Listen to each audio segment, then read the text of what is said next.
Hello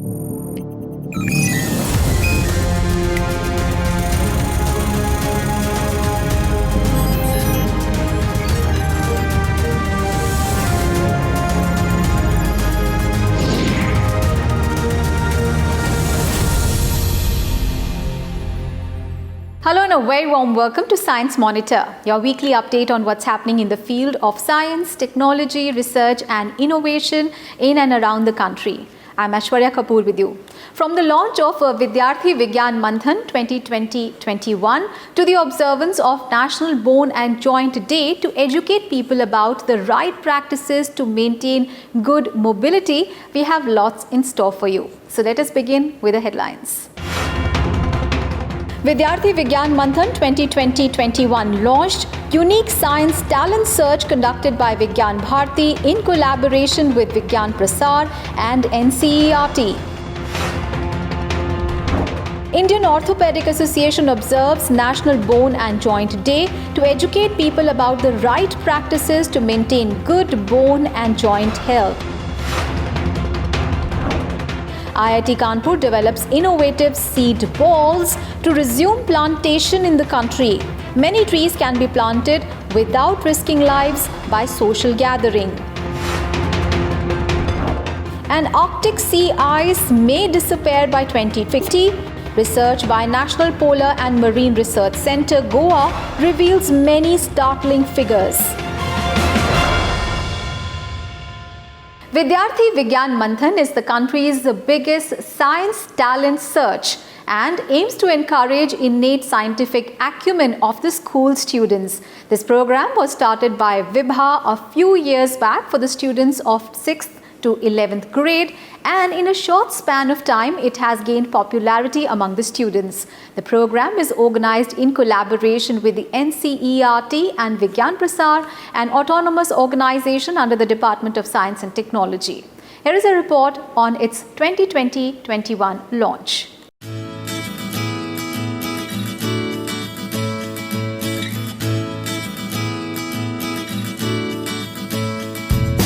Vidyarthi Vigyan Manthan is a national program to augment India's self-reliance in the field of science technology by identifying the talented youngsters interested in science.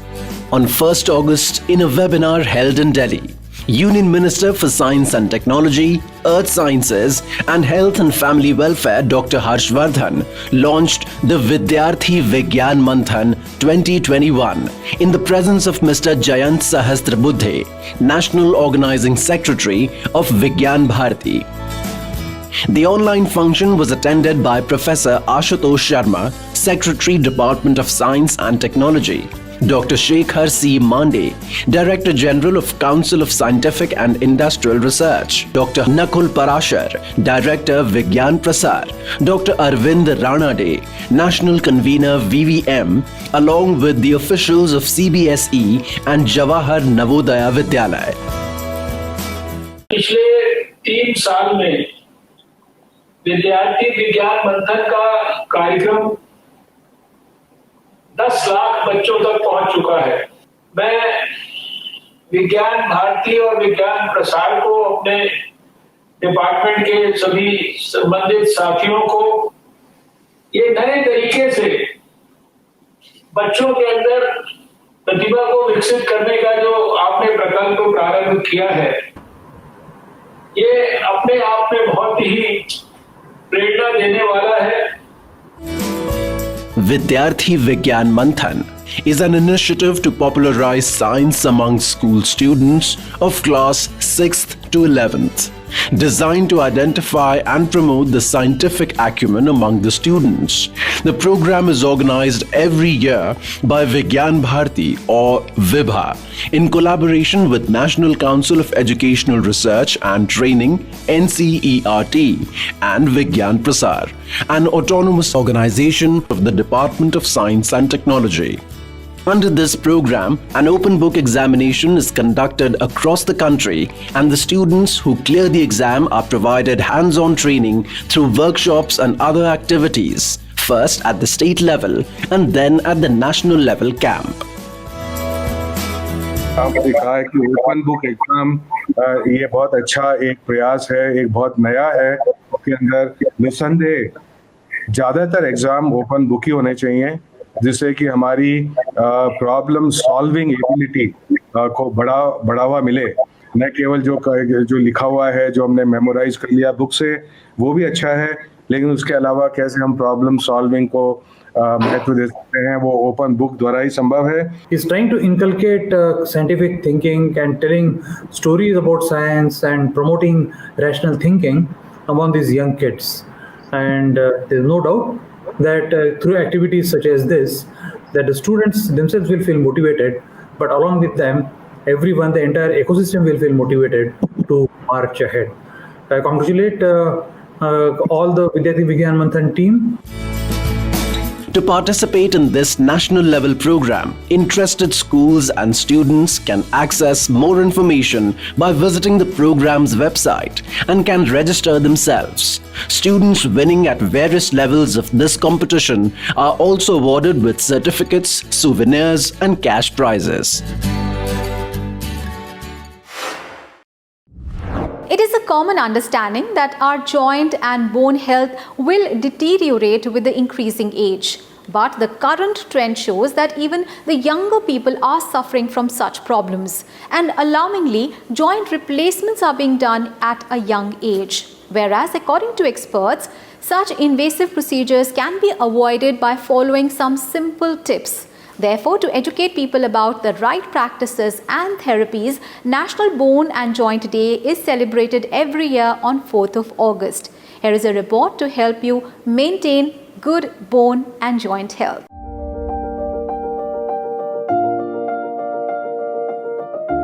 Strength of the bones and flexibility of the joints usually weaken with the old age. But now such problems are becoming common all over the world. Sedentary lifestyle and bad food choices are adding to the prevalence of such problems. In view of this, the Indian Orthopedic Association launched an awareness campaign in the year 2012, under which National Bone and Joint Day is celebrated every year on 4th August, under the slogan, Stronger Bones, Stronger India.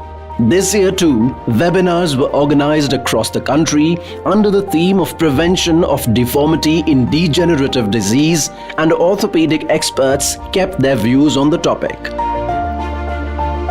मेरा और मेरे साथियों का और association का ये objective है कि हम लोगों को जागरूक करें, क्या आपको करना चाहिए, क्या आपको नहीं करना चाहिए। दूध, दही, दूध के पदार्थों का सेवन करो। 30 मिनट लगभग प्रतिदिन व्यायाम करो, नित्य प्रति व्यायाम जिसे मैं कहता हूँ।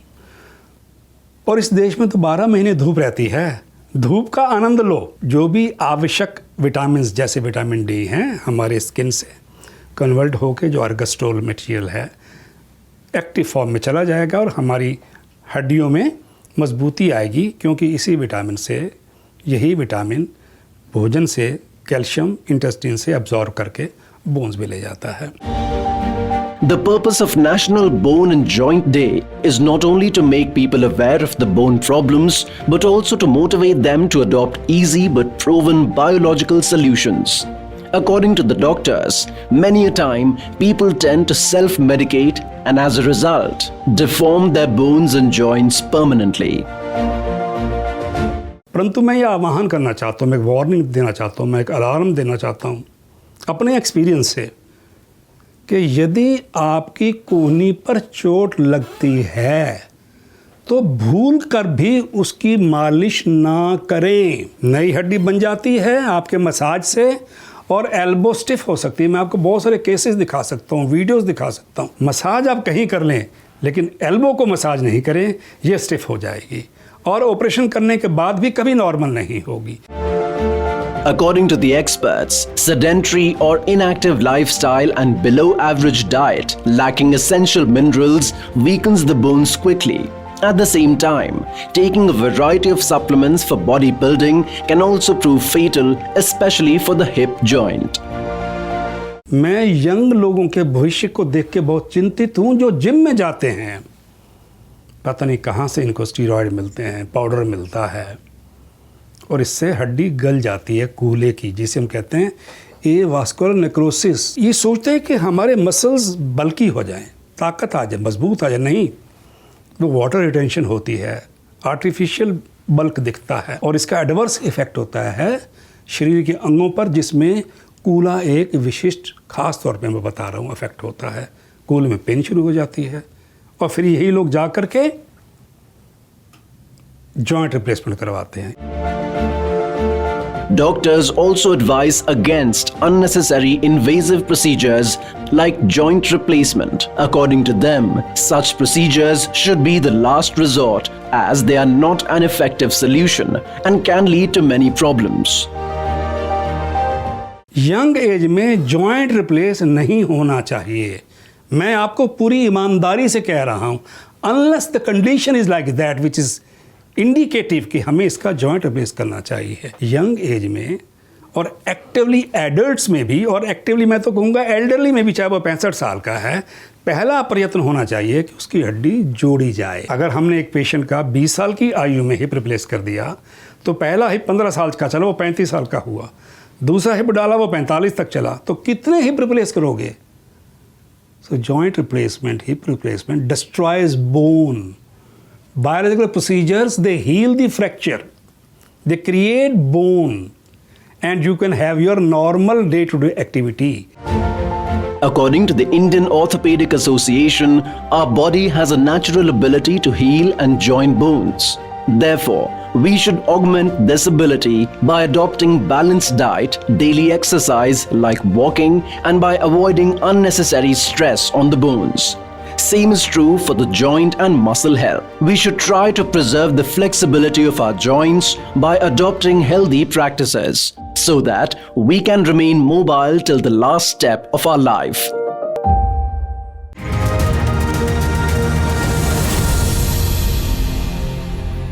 Welcome back after the break. You're watching Science Monitor. Trees are like a panacea for all the problems related to the environment, and therefore regular plantation activities are undertaken to plant more and more trees. But lockdown restrictions due to COVID-19 have also disrupted such activities. To overcome this problem, researchers at IIT Kanpur have come up with an indigenous and innovative solution comprising of seed balls. Let us see the report to know more about this interesting innovation. The global epidemic has also impacted activities under environment conservation, such as plantation. These activities have been stalled for a long time due to the lockdown and the guidelines of social distancing.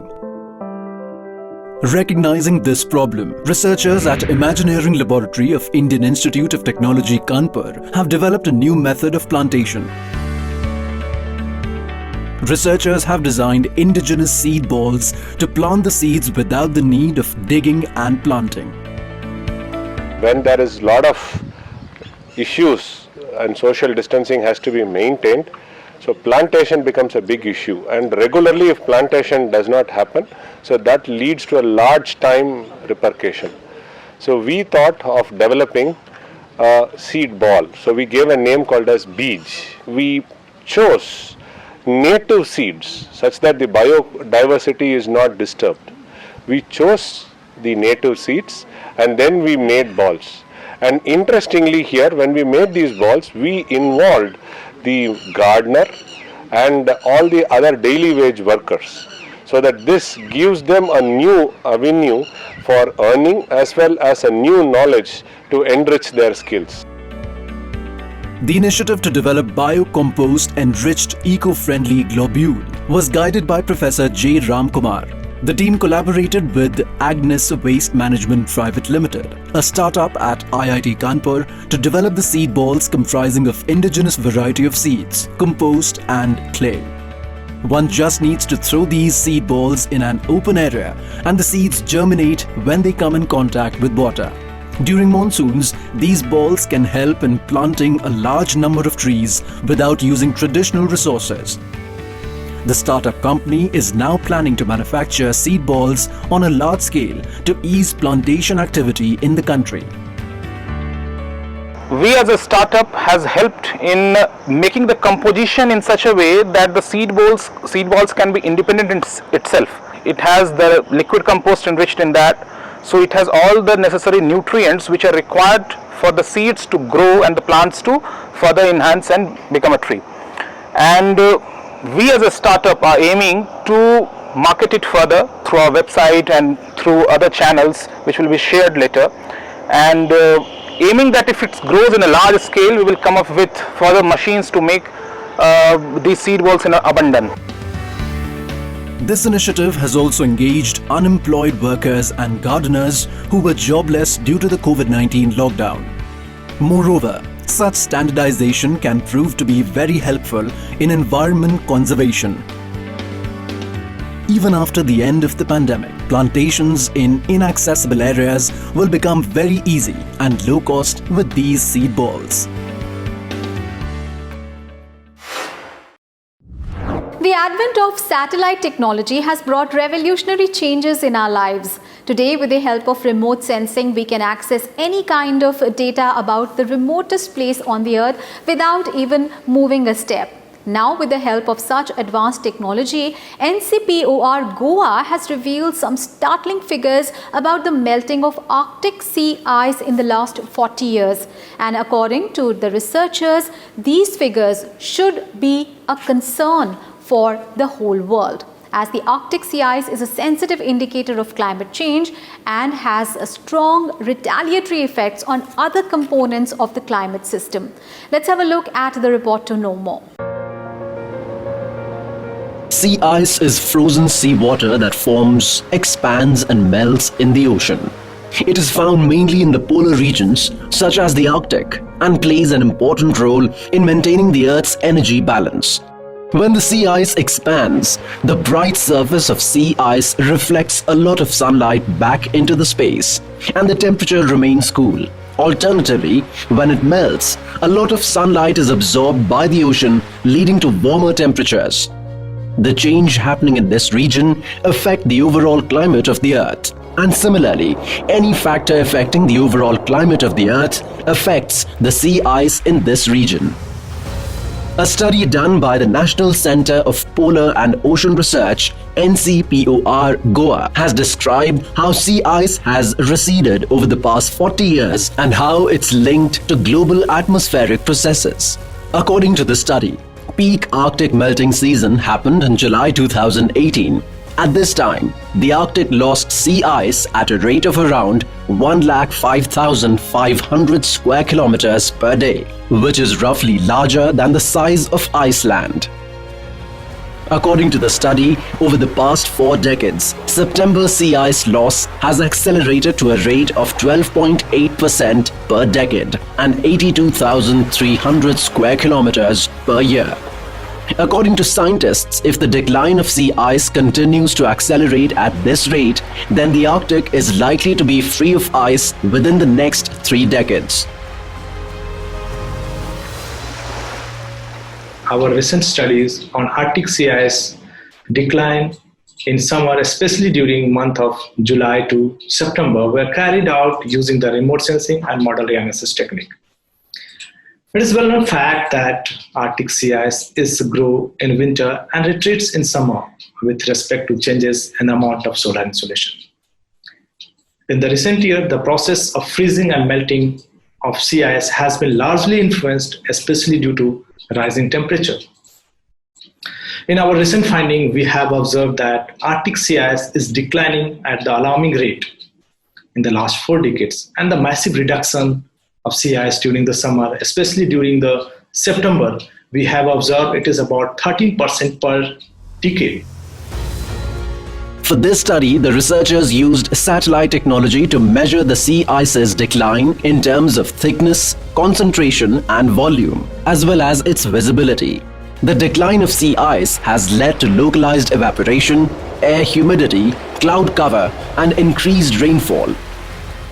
The worrying element is that the sea ice formed in winters is unable to compensate for its loss in summers. According to the study, decline in sea ice at this pace can have a catastrophic impact by raising air temperatures and slowing down global ocean circulation. The changes taking place in the Arctic can lead to other changes in lower latitudes, such as extreme weather conditions. Atmospheric changes are the result of progressive warming that influence the cycle of wind and pressure in the Arctic. Therefore, in background of global warming, the natural cycles of freezing and melting has been disturbed. So as we notice that whatever the ice melt in the summer, it could not be completely formed during this winter period. So there is a cycle, because of that, the cycle of the sea ice formation has disturbed. So that's why we have noticed there is a multi-year ice is not forming. So whatever ice forms in one season, that is get melted in another next summer. So that's the major cause of reduction of sea ice in the Arctic region. This study of the National Polar and Marine Research Center has been published in the journal Halion. Working under the Ministry of Earth Sciences, NCPOR Goa is India's premier R&D institution to carry out multidimensional research activities in the polar and southern ocean realms. The center plays a key role in annual Indian expeditions to these regions, along with the management and upkeep of Maitri and Bharati, the Indian research bases at Antarctic, and Himadri, the Indian research base at Arctic. And now it is time for another short break. Stay with us. We'll be right back. Welcome back after the break. You're watching Science Monitor, and now let's have a quick look at some other developments that have made news in the field of science and technology in our segment Science Express.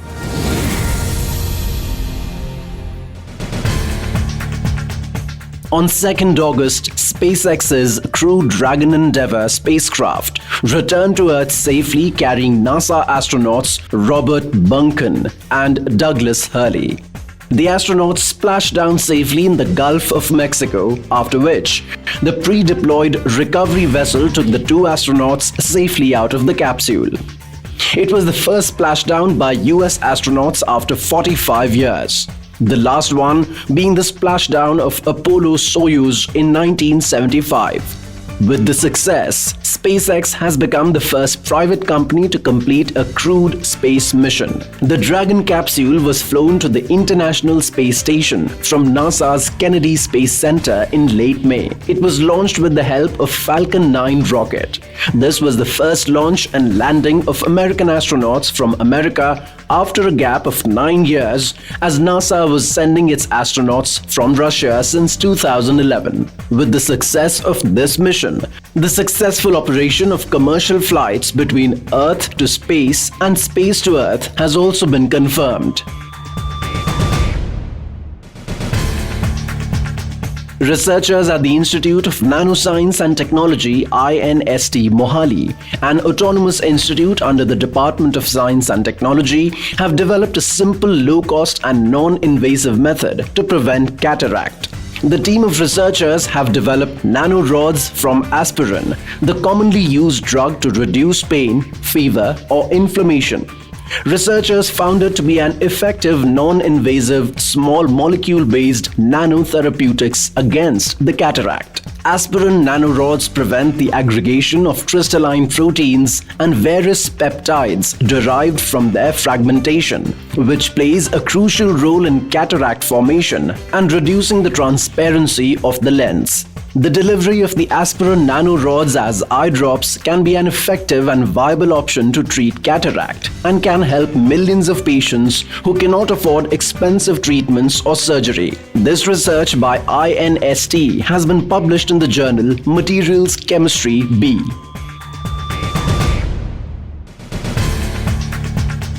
The indigenous COVID-19 vaccine candidates, Covaxin and Zycov-D, have now reached the second stage of human clinical trials. The development is very significant as the world is in dire need of an effective vaccine against the pandemic infection. The vaccines developed by Bharat Biotech in collaboration by ICMR and Zydus Cadila are undergoing human trials almost simultaneously. Second phase is the critical stage of vaccine development and usually involves a larger pool of volunteers who are split into focus groups of children, healthy adults and elderlies, having different dosing schedules. Several studies are done in these trials to study the safety, immunoresponse, time taken to trigger a reaction, and to study the possible side effects.